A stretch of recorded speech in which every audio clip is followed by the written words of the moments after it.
When hinges creak in doorless chambers and strange frightening sounds echo through the halls, whenever candlelights flicker, when the air is deathly still, that is the time those some peasants practicing their ghoulish delight.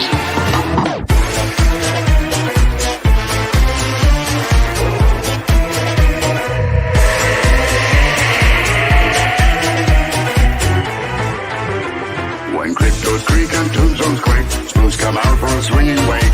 Happy hearts materialize and begin to vocalize. Grim grinning ghosts come out to socialize. Close your eyes and don't try to hide. Shrouded in a dark disguise. Grim grinning ghosts come out to socialize. When cryptos creak and tombstones quake, spoons come out for a swinging wake. Happy hearts materialize and begin to vocalize. Grim grinning ghosts come out to socialize.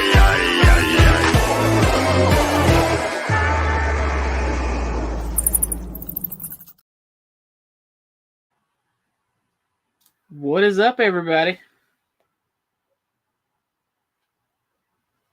Josh, I can't hear you. What? There you go. Oh, you can hear me? Okay. We just tested this. Everything was fine. Yeah. And then, of course, as soon as it matters most. What is up? How's everybody doing? Very excited for this discussion on Dead Alive, the best movie ever. Spooky Hollows. What is up, pal? Good to see you. Good to see you. Let's see. We got 2 people. You know, feel free while you're in here, if you're on YouTube, if you're on Facebook, wherever you are, share the link out to some folks. Invite them to join us in this amazing discussion. The more, the merrier. Definitely. Absolutely. Friggin' lootly. So one thing that I'm going to say right away, Chuck, is there any news that you want to share with us before we kick things off? Nothing really important in life has happened. So I guess not. I don't know if that's like, I don't want to talk about it. Well, she's in the other room, so I was expecting for her to yell, but I guess I didn't hear it. So is it okay if I say something about it? Oh, yeah. I meant to ask this before we did this, but so for those of you who may not know, Chuck is part of a fantastic relationship of him and Chesley. Chesley does some awesome things to help us out with like the backgrounds and things like that. You did say it was Chesley that made the backgrounds, right? She actually made the movies and Mayhem, Popcorn Skull, and all that stuff. Desiree is the damn it. As soon as it left my mouth, I was like, yeah. We'll give Chesley all the credit for it. I'm sorry, Desiree, but so tell us what happened. So I had this big plan for next Saturday to propose when we were at this caverns and stuff like that, and she's not very a public person. She doesn't like sure. she gets easily awkward and anxious and embarrassed in public. So I didn't think that would be a good place to do it. So she came over and we were sitting in bed, and I needed to get a shower because she came over early. And I just grabbed her hand and was talking to her. She was looking at me, and I pulled the ring out and was like, "Hey." I mean, it's not like some fantastic story. Like, I basically hopped out of bed. I'm getting in the shower. Oh, by the way, and tossed it to her. I'm like, you want to do this thing? That's awesome, man. I'm stoked for both of you. Huge congratulations. I appreciate it. It's awesome that you're taking that step, man. Yeah, it's going to be a little bit of engagement, like probably a year and a half, 2 years. We're gonna, and that's fine. Finding a place. Yeah, dude, and that's fine. Like in my humble opinion, don't rush that shit. Like enjoy that, like that engagement moment. Like enjoy that. I don't know, the newness of it, right? Like in relationships, you don't want things to get stale. Like just enjoy it for as long as you can. I appreciate it, Spooky Hollows. All right, enough about that. Enough sappy shit. Enough sappy shit. Let's fuck this pig. Singaya. So anybody? Singaya? I was really proud of having that written out. And I spent hours learning how to pronounce it. I even wrote it out in like a way that I couldn't screw it up. Yeah. But okay, so we're here to talk about 1992's Dead Alive, which I'll be honest, I thought it was older than that. I thought it was like early 80s. Yeah. It looks like it is. Just real quick, one thing I wanted to start adding to our things were the Rotten Tomato scores. Yes, that's perfect. So we'll do that at the end for this one, but I just want to do a quick flashback to last month for Arachnophobia. Those Rotten Tomato scores, the tomato meter was at 93 for Arachnophobia. Is that good or bad? Is it high is good? That's high. That means tomato meter is like the critics and stuff like that. Okay. And so they liked it was it. a 93, real high. Okay. The audience score was a 57. Really? Yeah, that's kind of some bullshit. And then near the end of this, don't let us forget, and we will do the Rotten Tomato scores for Dead Alive. They will shock you if you have seen the movie. Are they going to shock me? Oh yeah. Are you sure about that? Oh yeah. Don't look them up. Here we go. I'm gonna let's I'm making a banner, so remember to do the Rotten Tomato scores. Well, I'm just gonna right out the gate. I'm just gonna say, after the movie was over last night, I had never seen it before. After the movie was over last night, I looked at Emily. I was like, I did not like that. I did not like that at all. But Chuck was wrong. It's And not I a good messaged movie. Chuck. I don't remember exactly what I said, but I basically was like, dude, what the fuck? Like what it like can like I'm gonna need a good movie to come our way here. This movie made Arachnophobia look like it's such an amazing movie to me. It was a work of art. But when you said it was released in 1992, but it actually didn't reach the U.S. until 1993. So there is two conflicting dates. Yeah, so it got overseas release first. It was filmed in New Zealand by the New Zealand people. Is that where they call them Kiwis? I think it is. I think that's a derogatory term. Oh, is it? Oh, my bad. Sorry. I don't think it's derogatory. I just think they just don't much care for it, or some of them care for it, some of them don't. I don't know. All right. Well, I'll avoid that. I should have Googled that first. But it was directed. This took me by surprise. It was one of the, I think, like the second movie directed by Peter Jackson. Yeah, he did Bad Taste, and I think he did one more movie before this one. That really, I thought it was his second too, but I think it was his third, maybe. That really took me by surprise. Like Peter Jackson, Lord of the Rings, The Hobbit, those big name movies. He also was involved in a that was a weird noise. He was also involved in a documentary for the West Memphis 3. Spooky Hollows. We just talked about this on my like Vinyl Ventures stream that I do, where I talk about movies or music and stuff. The album I listened to is the soundtrack for West of Memphis, and it was a documentary directed by Peter Jackson. So I just thought that was a really unique, like weird timed tie-in between like two of my worlds here. So Dead Alive is a fantastic movie starring Tim Balm. You know, he played Lionel Cosgrove. We have Diana, and I cannot pronounce her last name, Pennevillier. Diana Sawyer. But she plays Paquita, the love interest. We have Elizabeth Moody, who plays Mum, which is Vera Cosgrove, Lionel's mom. Ian Watkin plays Uncle Les. And I had to put him in here because underneath all this, I have my favorite quote. Stuart Dervent. He plays Father McGrader. And what's your favorite quote? I kick ass for the Lord. Say it like he does. I want to hear it. I want to hear the... I think it's like, I kick ass for the Lord. Yes. That part was just so like... You didn't expect him to break out the Jesus Kung Fu, did you? I didn't. But man, It's funny because I do have a lot of respect for Tim Baum because it was a ridiculous role, and his like slapstick like comedy routines that he would throw in there, like the slipping in the blood trying to run, the entire park scene, like he did an amazing job as just like a character Yeah, actor. I have something to add in when we get to the park scene. Matter of fact, I'll stop jumping around. That's so you said Elizabeth Moody, that's who played his mom? Yeah. She played Vera Cosgrove, yeah. She was also in Lord of the Rings, Fellowship of the Ring. No way. Because she was super old in 1992. I know, man. I was kind of surprised too. She must have been a corpse. And one of the dwarves, when they get down in the mines, excuse me. We open up, and what's funny is we open up on Skull Island. They are there retrieving the Sumatran rat monkey. And what's funny is that later on, and I think, what was it, 2003, Peter Jackson actually directed a version of King Kong.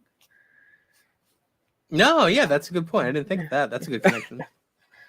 And when it opens in Skull Island, it's 1957. So that's the time frame we're looking at. Yeah, we're all looking in 1957. There's a bunch of like, back then they didn't care about accuracy. Like the lawnmower he uses wasn't invented until like the 60s. The car that Uncle Les drives is after 1950. 57. But see, here's the thing. They were in New Zealand. New Zealand gets all this stuff first to test it out before it's released to the rest of the world. Well, yeah, so it's not really inaccurate. It's just the way the world works that no one knows. Yes. That's a complete lie. So if you believed anything I just said, don't. Well, they did use Australia as a prison. Just saying. They did. That is true. That is true. The 19 Crimes wine. Yeah. I love that. So they go to Skull Island. Mm-hmm. They encounter the tribe with the worst aim of all time. Like they were throwing spears and stuff, and just we're not getting anything. They were just like, yeah, like right there when they're in the Jeep and they're driving away and they're running through that like tiny creek, and that one's just like he's like hesitating. He's like, yeah, he's like, it does nothing. Yeah, and then dude gets bit, and everyone's like, Singaya. And they just start. See what the translation of that is? No, our subtitles. I didn't either. Yeah. Oh, no. I thought you looked it up. Yeah, because you're saying it, so I thought maybe you were like, oh. There's no way I'm going to be able to find cut it off. Yeah, I got nothing. But they see it. They see the cut on his head, the bite on his hand, and then the cut on his leg, and then finally on his face. So chop. Yeah. Yeah, man, they just took him to town, and let's talk about the special effects real quick, okay? Specifically, the airplane. That was the first thing Chesley said. Thank you, Chesley. She was like, "That's totally a real airplane." What? Like they couldn't like. I'm amazed that I didn't see the strings. They were like. Oh, actually, there is. If you look up the goofs of the movie, there is multiple points where you can see the strings on the miniature plane, and then the opening scenes with the trolleys and the street, the storefronts and stuff like that. That's all miniatures. I was wondering because it looked. It was pretty well done for being miniatures, but it definitely looked off. Yeah, I think there's a you can find a shot of Tim Baum like bent over into like the miniature city.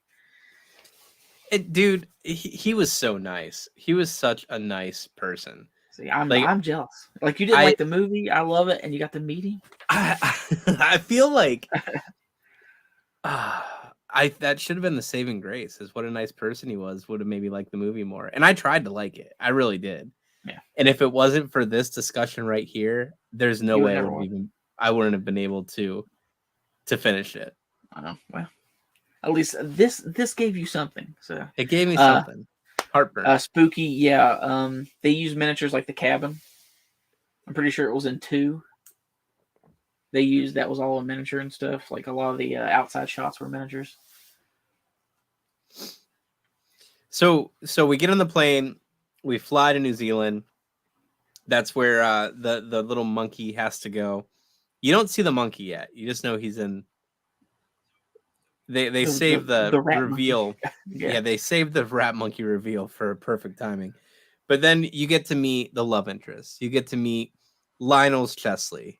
You get to meet Bakita with her like gypsy family and how much she wants that delivery boy D. Like it's this nice, heartwarming moment as the characters start to get introduced. And then here comes good old Lionel stumbling in to buy Mama's groceries. Well, you got that grandma, her mom scene where she has to read her fortune with the cards first. Yep. And the man she's meant to fall in love with and be with is portrayed as a black knight on the card. And that's funny because, as you were saying, Lionel walks in for Mom's groceries, and once he puts his order in, he reaches for the licorice, and the licorice is actually black knight licorice. Mm.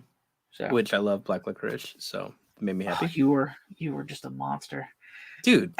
Oh, black licorice is the shit.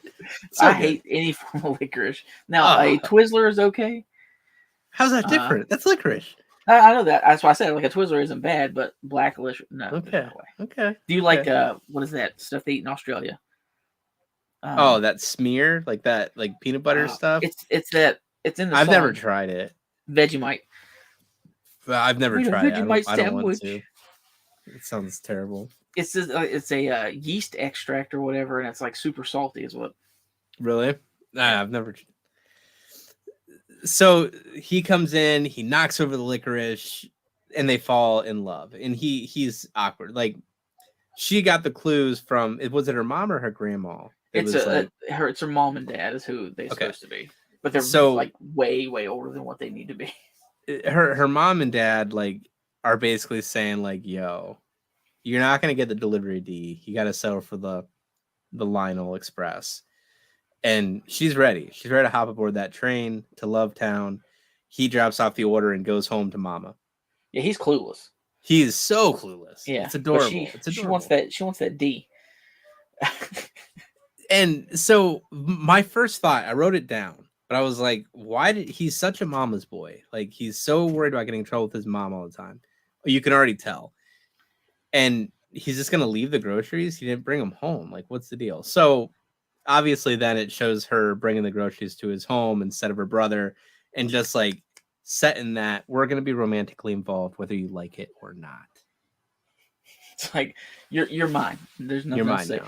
And that's one of the reasons I kind of pushed for this movie and was hoping that it got picked was for Mother's Day. Oh, that's fair. That's fair. Yeah.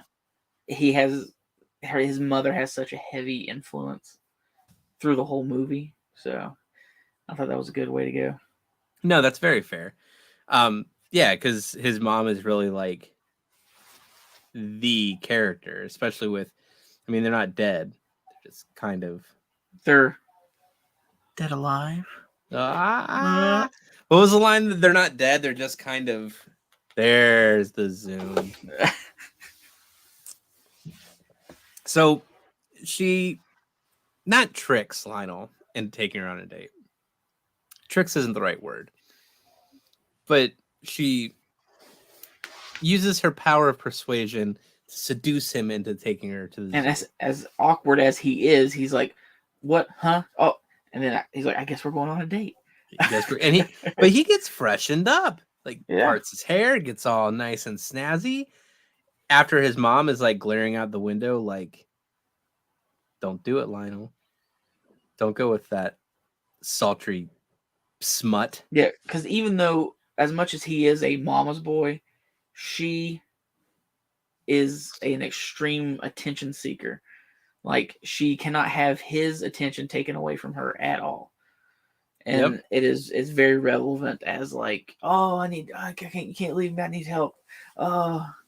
And there are people out there. Like, that's the crazy thing, is that's like his situation is not unheard of by any stretch. And I think what was funny to me, and even before the date thing happened, like she says how she has the people from what society or what group they're going to be coming to the house, and it like sets I a didn't little write bit that down. a little bit of foreshadowing of these important people are going to be coming to the house and expecting a dinner and to be taken Yeah. care of. It was like She's a being garden. selected as one of the members, or like something, Yeah, or like a high up member. I feel like I want to say like Garden Society, but that definitely Yeah. wasn't it. Something along those lines. So Whatever tell they us do in about New the Zealand. date. Tell us about the date that they went on. Okay, it was a nice date. You know, they go to the zoo. You know, they do some looking around, and then oh god, Well, he looks in the water, and that like really sets Ugh. the next like undertone to the story. like Like the he weird. It didn't need to be there, but it was there. It really Tone, didn't. It really didn't need to be there. That's a good point. yeah, of a blonde woman getting drowned. Right. And his dad, and he's just like, my father drowned, and it was my fault. Blah. Yeah, he blames himself, and I figure his mother blames him too, and that's what has concreted the mother-son relationship so Mhm. strongly, because they're the only ones they've had. Absolutely. Absolutely. So she And- follows the two to the zoo Yep. to spy as best she can, and she gets a little too close to the no, there's the monkey part. The monkey part, yeah. So Miss When I say Bakita cute little monkey. decides to toss like an apple core or something in the monkey. And the monkey goes for it, and Rat Monkey's just like, nah, bitch. Because you're like, oh, I want the monkey. I want the apple core. No, fucking kills that monkey and then rips its arm off. Damn arm off. Rips his arm off. And then the zookeeper comes up like, oh, sorry, guys. This monkey's dead now. Don't know what we're going to do about that. Harambe. Like, just bleeds all over him and shit. And everybody's supposed to just be like, fine. Like, this is a really classy zoo. Like, you're just going to pull out a dead monkey and wave it around like that. It was... And I like how he swatted the fence where the rat monkey was with no care of like, oh, it's gonna bite me and I'm gonna. Yeah, it's fuck off, Rat Monkey. Yeah. And then you finally get to see the Rat Monkey out of the cage. And you're just like, what in the actual fuck is that? It is a rat monkey. What in the actual fuck was that? Yeah, it's like a hairless monkey with a rat head. That's the best way I could describe it. It's uncomfortable to look at for sure, but old dear mother gets a little too close to the cage, and does he scratch her or bite her? He I'm bites supposed her. to rewatch it. It's Fucking a bite. Yeah, right into her arm. and then she smacks it down and then crushes its head with the and there's Dude, you need a better There's word just than like- crush. She like decimates. decimates. Yeah. She's like, I'm gonna step on your head, but I'm gonna step on your head and then drive my foot through your every fiber of being. Yeah, Spooky. That's the kind of effects there was for the rat monkey was the basket case effects. But yeah, and just the pus and goo and blood Oh, they it was so decided to ridiculous. use all throughout the movie is over the top. So I wrote this down and I meant to highlight it. When they first talk about the zoo, did you catch the shot of like they're showing us some clips of zoo stuff? The shot of the camel.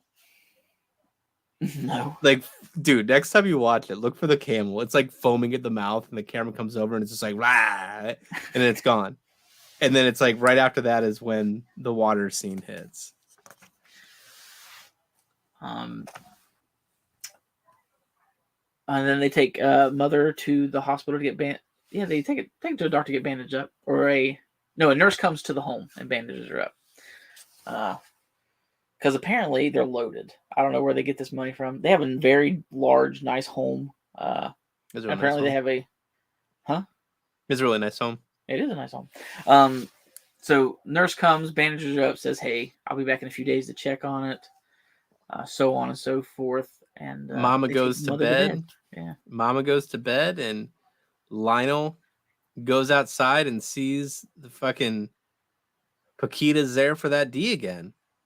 Yeah, and from all from what I'm guessing, she gets the D. Oh yeah, because and here's first I'm gonna say, Emily pointed out he never makes a face of happiness when he sees her.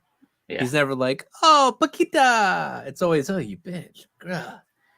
And then it has like them getting close and cuddly and a little bit shit, and then it pans over to the mom and her like getting all, and then you get his moment of release paired with her moment of release as the pus shoots out across the room.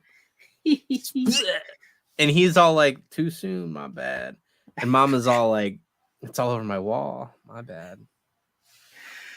It was a very well-timed effect. I just can't believe you can't find that. It's a chef's kiss. It was. I giggled, but I was just like, "What the fuck?" But like after that, like he'll never be able to go to that grocery store again. No. How will he I ever hope that's look not her the in the only one eye? in town. So a new day is dawned, and Lionel has to take care of Mother. And this is where shit just starts getting crazy.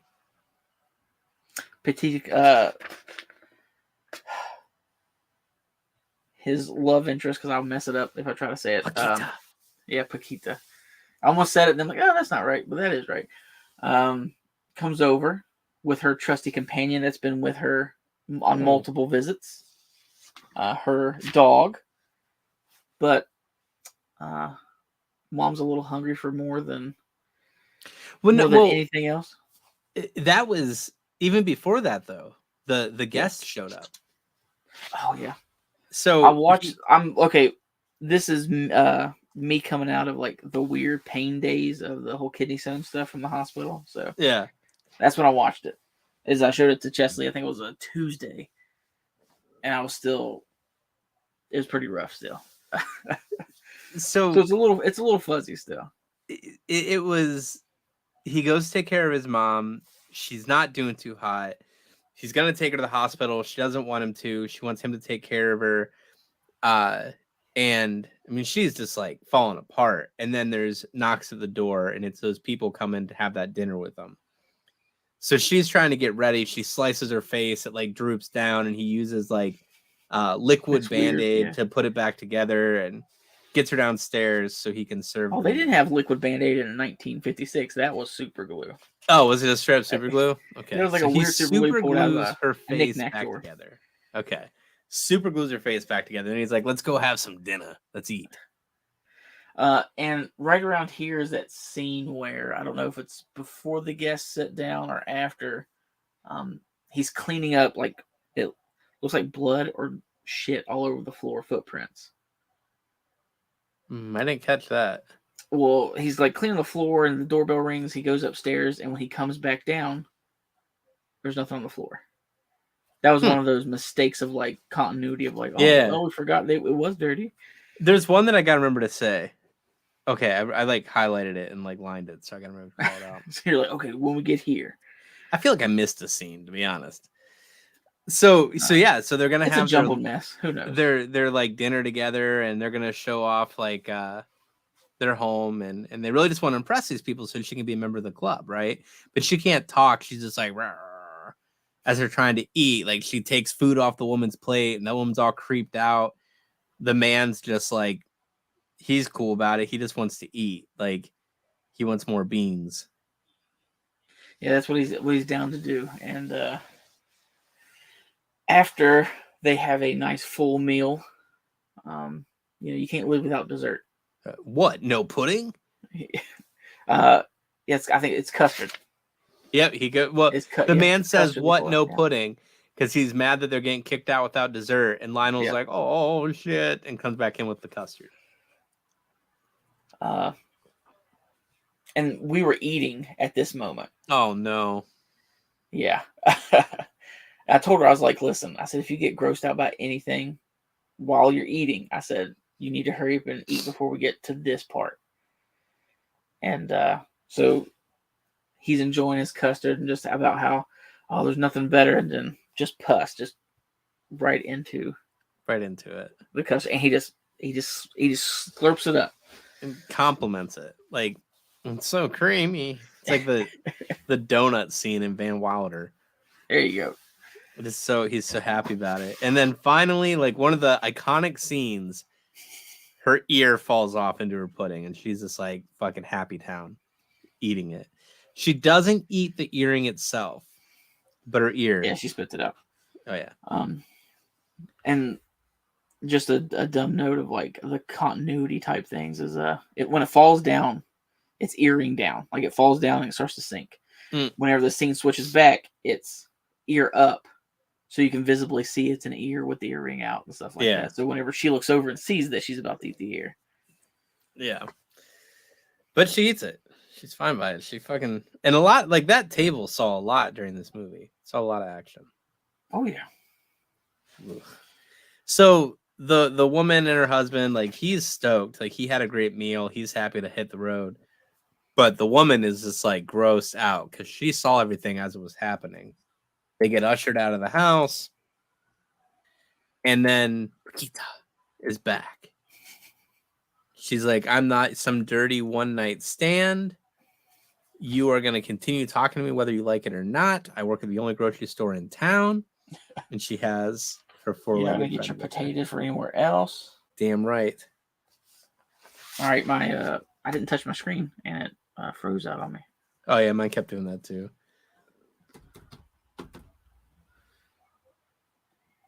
All right, we good?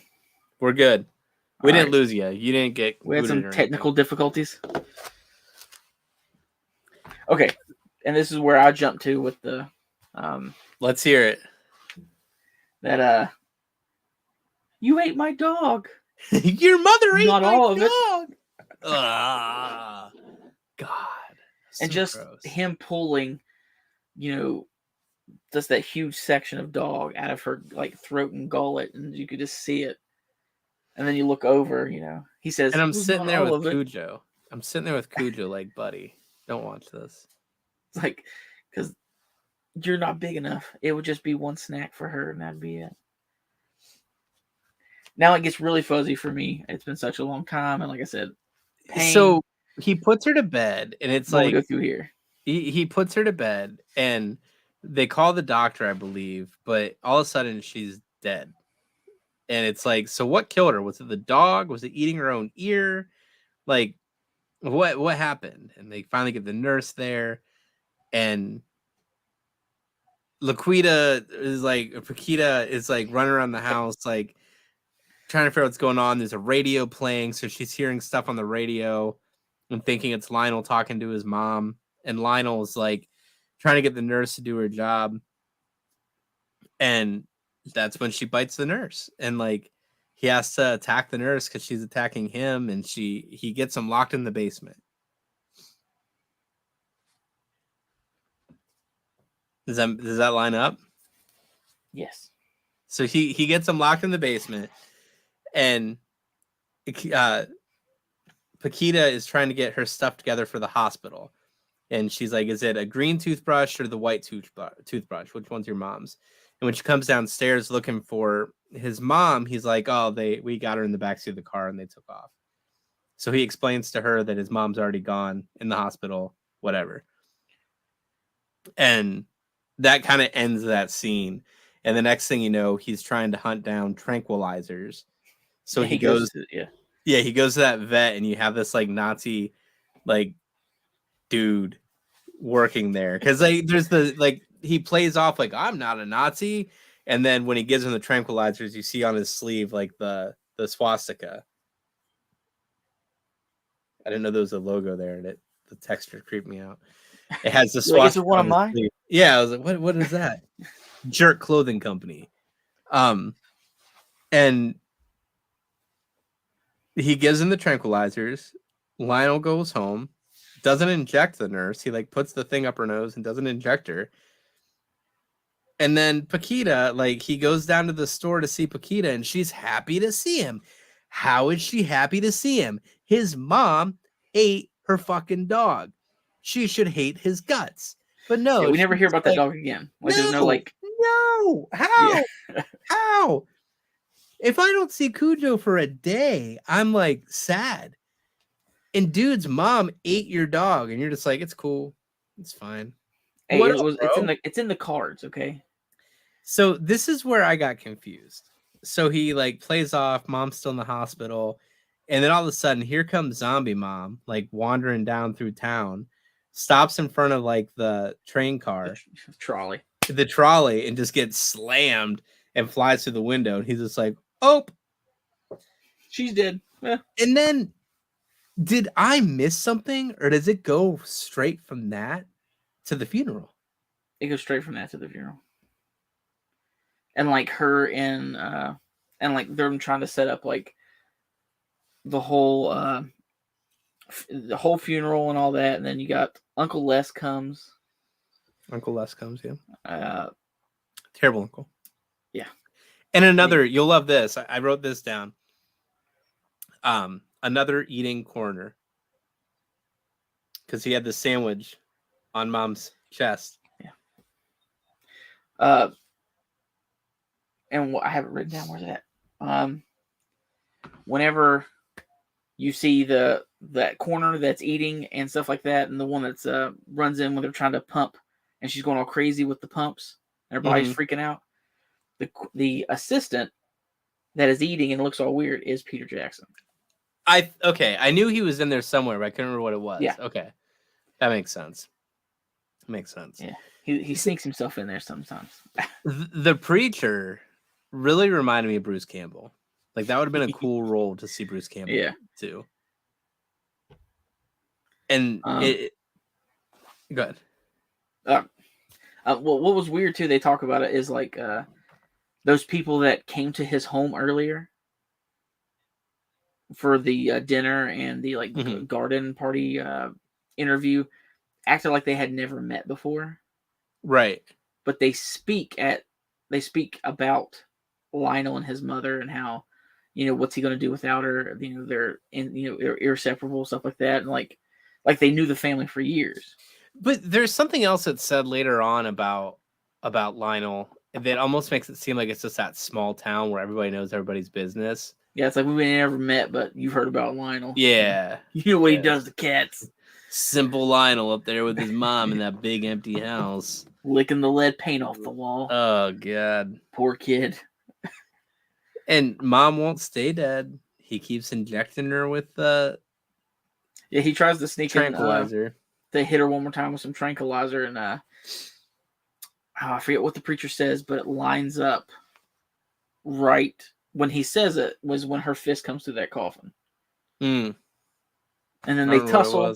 They fall through the wall, and he's holding on to dear mom, but he gets the tranquilizer in, so she's out. So it just looks like he was trying to take the dead body of his mom.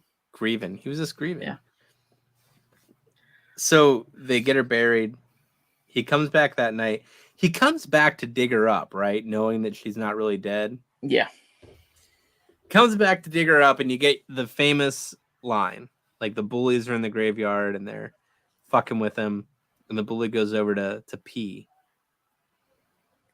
And he takes it out, and there's a nice... There it is. There it is. That's my mother you're pissing on. I don't know how well.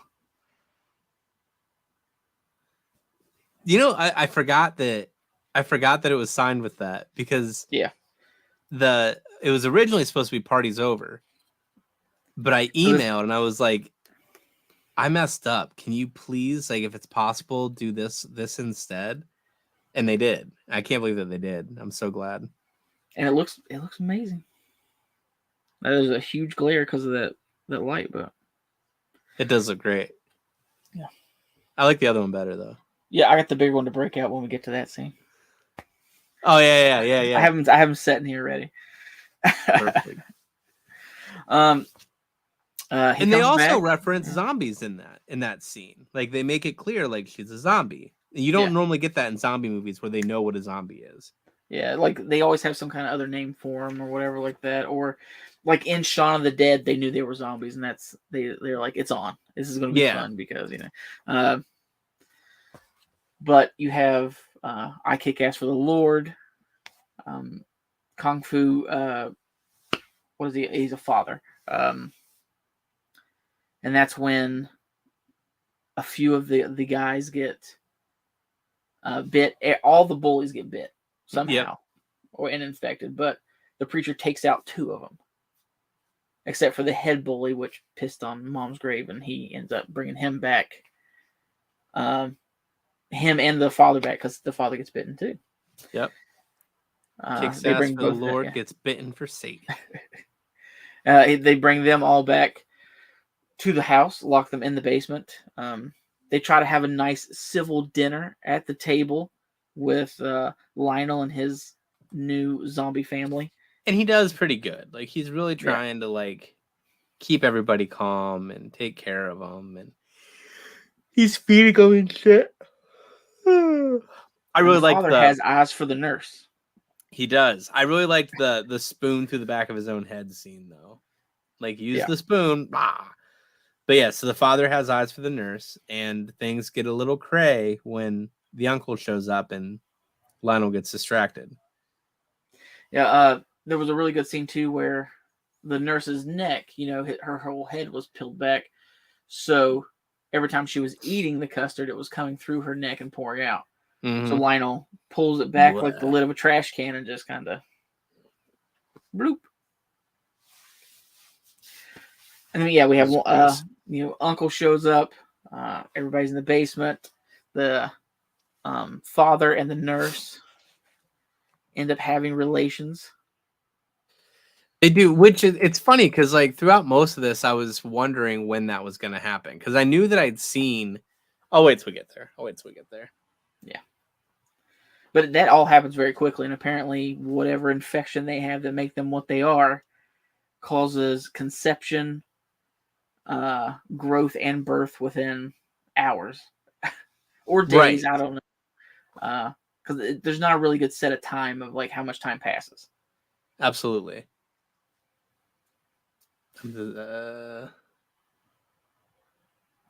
So the uncle comes and he basically is like kind of threatening of what's going on and what's happening, and I don't know if this is really when he starts to say it yet of wanting his share. Like he's not happy that Lionel got it all. It's very evident that he's not happy that it got it, but he doesn't make a move for it yet. You get this whole scene where the baby is born. Salwin is the baby's name. Salwin. The baby is born, and then there's a whole Lionel takes the baby to the park and has this ridiculous like fight with a baby and throwing a baby around and stuff like that. The baby in the park scene was epic. I don't know what you're talking about. That baby in the park scene was amazing. Now, that right there was... Oh, I'm just feeling awful today. That was only... They were only capable to do that because they were pretty well under budget. Like, they shot the movie, they had a set budget, and they were under budget, so they had all this extra money. So Peter Jackson like, hey, let's do this. So that whole baby in the park scene, baby stuff and all that was added because they were under budget. Really? So, yeah. But it was so, like, just comedy troopy. Like, it was such a... Like Benny Hill, you're like, oh, well... Yeah, but it made me respect...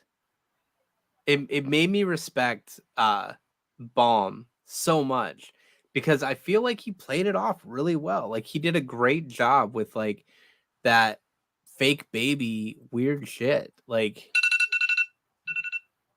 he did such a good job with it. I was really impressed with how that was done. And he plays the straight man. Like, everything ridiculous going on around him. He does his best to, like, I don't know, just to be as normal as he can and stuff like that. So, yeah. Absolutely. And just the baby, like, you could tell the scenes where it was like they were using an actor. an actor, yeah. To fill to do that part. It's so ridiculous. So ridiculous.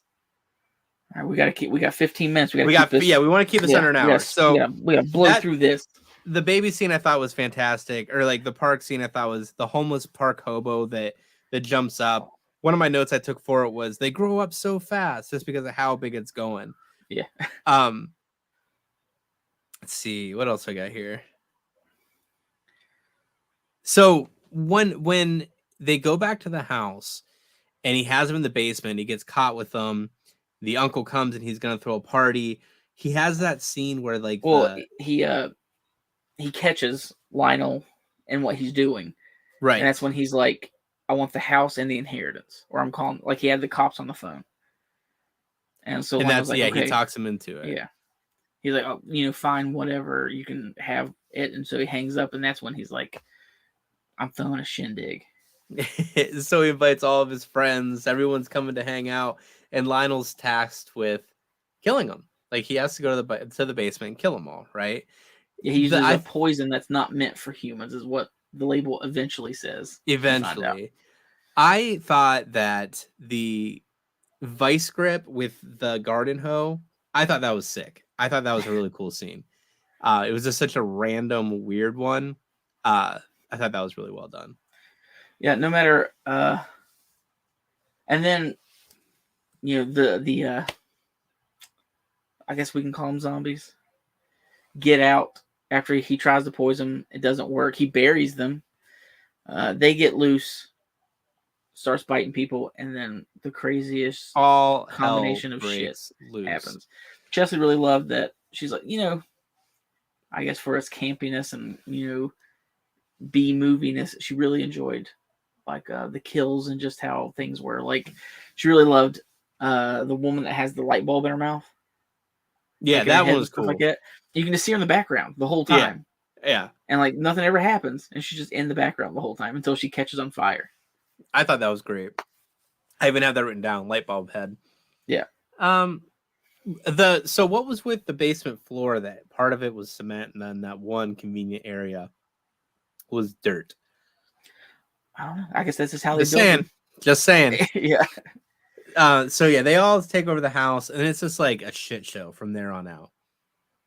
Because you finally get zombies the epic killing, scene. Party goers are turning into zombies, and finally you get the epic scene. The front door kicks open, and there's Lionel with the fucking lawnmower, just ready to fucking plow through everybody. And it's blood spraying everywhere, and he says, Chuck, "Party's over. Party's over. Party's over," and just starts going through everyone, just tearing them apart, just limb from limb. And you have so much weird shit going on.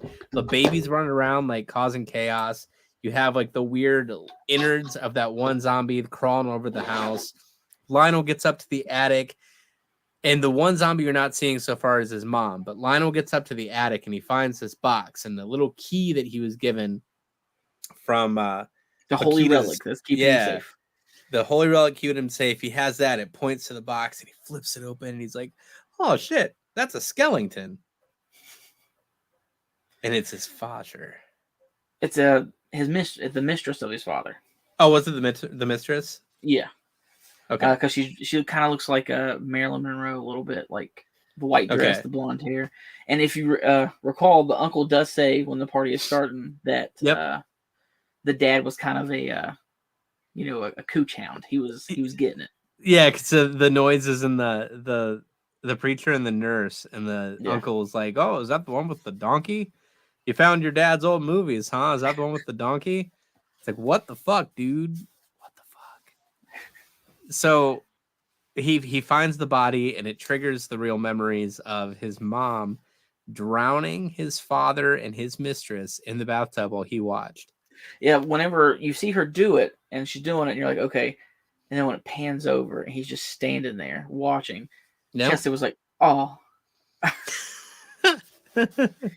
Scarred for life. Yeah. So, all this happens. Finds that out. the ground underneath. I mean, it's chaos. It's if Absolute we're gonna chaos. keep it, if we're gonna try to keep it under an hour, we ain't got time to go through the chaos. Sorry. But and- we're about to see the claymation titties. Yeah. Ground erupts in the basement, and then the house starts to shake, and here comes Mom. Here I don't know comes how Mama. she went from mom zombie to whatever the hell this thing is. But Barbarian mom. She is naked, and the weirdest. She is titties I've naked, ever and seen in we my life. are afraid. Yeah. Naked That and should have been the afraid. tag along. Oh man. It's like there's Mom tearing up the house with her big old claymation titties. That's Momzilla. Momzilla. Yeah. I told Chesley this. I was like, I was reading. So through the lawnmower scene, he's ripping these people up. I mean, it's getting everywhere. He is coated, soaked, dripping, disgusting. And then every scene after that, he's dry. Yeah. What's up, Josh? I hope you're doing well, my friend. Yeah, the claymation titties. You'll never forget them. Flapping in the breeze. That's burned into your head. Emily did point out, like, it seems like this might be where they got the idea for Barbarian, like just the basement woman. Yeah. My final note was did not enjoy at all. Nothing about it appeals to me.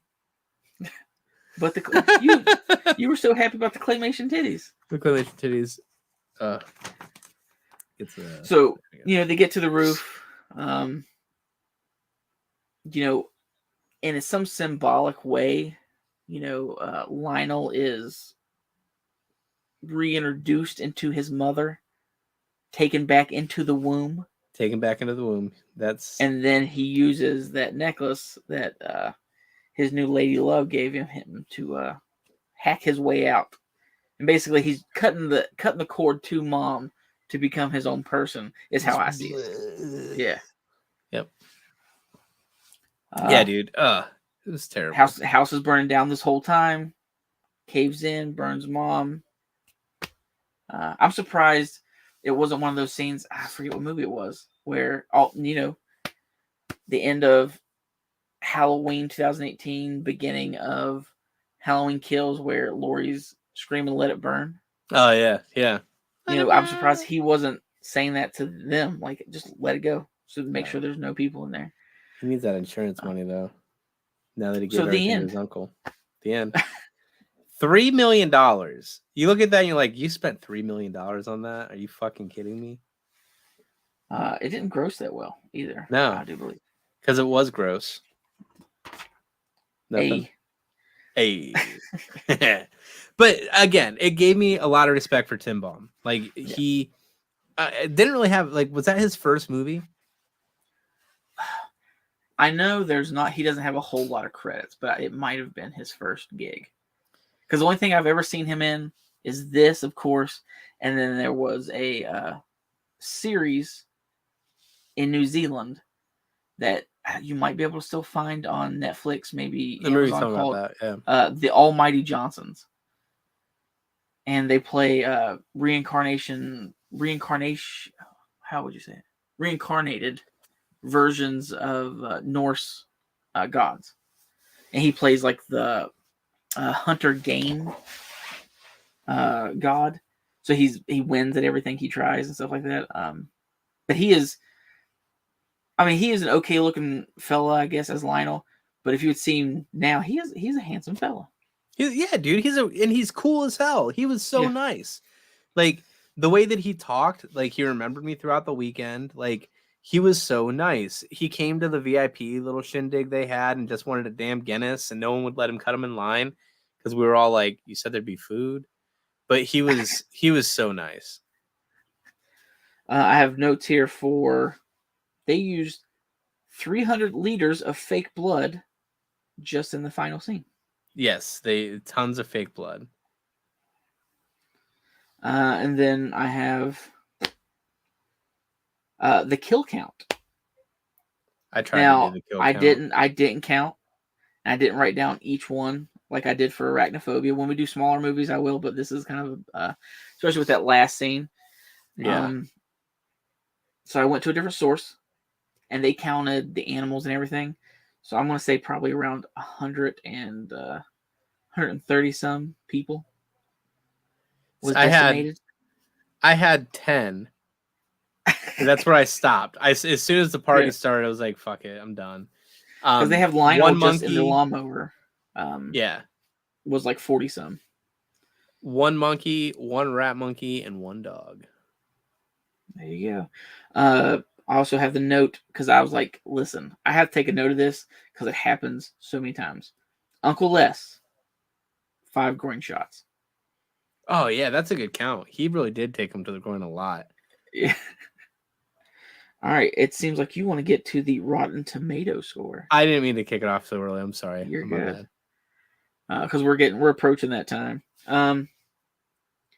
So the Rotten Tomato score have you looked at it yet? I actually wrote it down. The Rotten Tomato score? Yeah, I forgot, but I did. I wrote it down. The tomato meter, which is your critics and stuff like that, and I guess your people of note giving their reviews, is at 89%. And then the audience score is an 87. Those are both very high Rotten Tomato scores. I wrote down 7.5 out of 10. Well, that's not bad. You have like the single number. I meant. Yeah. I don't know, man. You giving that. What would you give it? A 3. A 3 out of 10. I give it a 3 out of 10. Whatever. That's a 3 claymation titties. That's a healthy 8. What would you give Arachnophobia? Arachnophobia? Ooh. Yeah. See, it's hard for me to judge because they're different genres to me. Dead Alive falls in the vein of your like slapstick, goofy, Evil Dead's Dead Alive, stuff like Tucker and Dale versus Evil. That's just goofy and funny. Like you're like, oh, this is just enjoyable. I don't need to actually pay attention. Which, if you watch this review, it seems like I didn't, even though I say it's one of my favorite movies. You had a rough week. It's fine. Yeah. Oh, Arachnophobia would probably be. I don't know. That'd probably be an 8 too. I would give Arachnophobia a 7. Well, you have Arachnophobia, so yeah. It was a good movie. And after seeing this one, it made me appreciate it a lot more. So based on what I think of this, let me ask you this. How much am I going to hate Dr. Giggles? Ooh. Oh, boy. If I told you, because I went ahead and started my notes. This is right. Like I'm seeing if I can fill up this legal pad. Like each page is going to be our different notes and reviews. I started Dr. Giggles, just with the lead actor and the title card and stuff, and then I had the Rotten Tomato scores. If we go based off Rotten Tomato scores, you're real pissed. Oh God, that I made you watch these 2 movies this month. You didn't make me; they were voted upon. Which, guys, we need suggestions. Yes, send them in. We'll write them down. We've got to come up with 5 movies by here in like a week or so you guys can vote so we can see what we're watching next month. Remember, we are watching 2 a month. 2 a month. So we're gonna come back on the 27th. We're gonna talk about Dr. Giggles. Dr. Giggles. And then from there, we'll have to figure out sometime between now and the end of the month. We'll get that next survey up to talk about what our next movies are. We have a long list. We've gotten some suggestions already. Yeah, it's a very massive list. So we have a list so far. We just got to pick some out and put them out there. And we're always here to hear more examples or suggestions, rather. Yeah. Spooky said Dr. Giggles is a lot worse. Sick. Can't wait. Thanks. Thanks, buddy. Listen, I just can't believe I'm introducing you to some of these horrible 80s and 90s movies. It's funny because like I have Shudder and I think I go into it like once every 6 months. I'm really waiting for him to put the new Children of the Corn on there. But I just don't really watch a lot of the lower budget stuff. The slapstick stuff just doesn't do much for me. Well, now Dr. Giggles isn't supposed to be slapstick. It's supposed to be. You're like, oh, okay, and then you're like, I don't know how. Like it's. I've seen it once. 20 years ago, I think. So it's definitely going to be an adventure, and I'm making Chesley sit down and watch it with me. So yeah, Emily may end up watching with me as well. See, that's what I've been doing. Is like she wants to be introduced to this stuff too. Like she knew some stuff, and now that we are going to be coupling for life, she's got to get more used to. Like she's already said, hey, I'm going to let you decorate the house with horror stuff as long as you do it tastefully. And basically, she's going to let me turn the house into a museum when we get one. Keep everything under glass. Awesome. But she wants to watch, like she's got a this weird app. And she basically can go through and look at movies, and then she clicks on them, and it puts it in a list of stuff she wants to watch. Oh, that's cool. So every once in a while, I'll tell her, I'm like, pull your list out, and let me see it. That's cool. Whip that list out, let me look at it. I'll be like, we'll go through your list and we'll pick a movie. And I have as we're watching these, and I know she hasn't seen them, I make her sit down with me and watch them.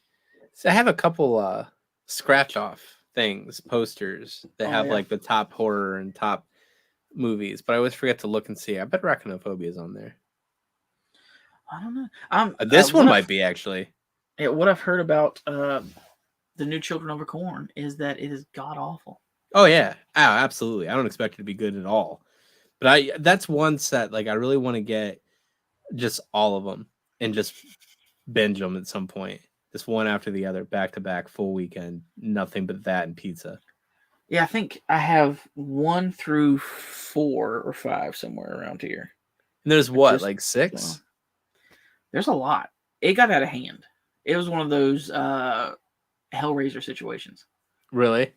Yeah, where it's like basically what they did with Hellraiser, and the reason nothing makes sense after 3 is because to keep a property, companies have to do something with that property every couple of years, or they have the chance for it to go up for another production company or whatever to buy it.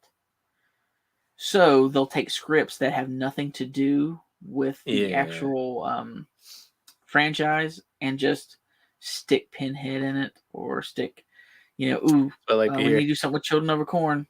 Let's put some children in it and some corn. And then they just make it a movie when it doesn't make any sense. Like, I think it's Hellraiser Inferno. Yeah. Or Hellraiser, the one to do with the video game. Oh, that I don't know. I don't know if it was Inferno or not, or it's like In-Game. I don't know. I said In-Game like it's fucking Avengers, but it had to do something with a video game, and it was just that stuff. And you're like, this has nothing to do with fucking Hellraiser. This is stupid. I never saw that one. I don't really like the Hellraiser movies. Oh no, I sat and watched all the Hellraiser movies. Yeah. One time I bought the collection of Friday the 13th and just watched them all straight. I did that. That Friday the 13th and Nightmare on Elm Street. I did that. The new Jeepers Creepers was absolutely terrible. It's so bad. I can't. I don't even want to talk about it. Doesn't even have like. I still liked it more than Dead Alive. I'm kidding. I didn't. What movie won? What's up, buddy? How are you? Swinging in a little late. Yeah, we're gonna wrap things up. So yeah. But it's good, and glad you stopped by. Oh yeah, Jeepers Creepers was horrible, but yeah, getting that time. All right, so this is our goal from going forward: is I will not speak as much, so we can ring it in a little bit and do it in hopefully under an hour. But for those of you who stopped by, for those of you here for a long time, Spooky Hollows, Mr. Joshua Wolford, Wet Movie 1 coming in by a hair. Thank you guys so much for stopping by. Oh, you're good, yeah. I mean, the last one was close to like 2 hours. It was like an hour and 40-some minutes. So us being in an hour and 4 is fine. Yeah, I'm down with that. Yeah. But yeah, everybody have a good night, and hopefully we'll see you in 2 weeks to discuss some Dr. Giggles, and maybe I'll make more sense when I talk. We got this. Thanks, everybody. Have a good All night. right, have a good night.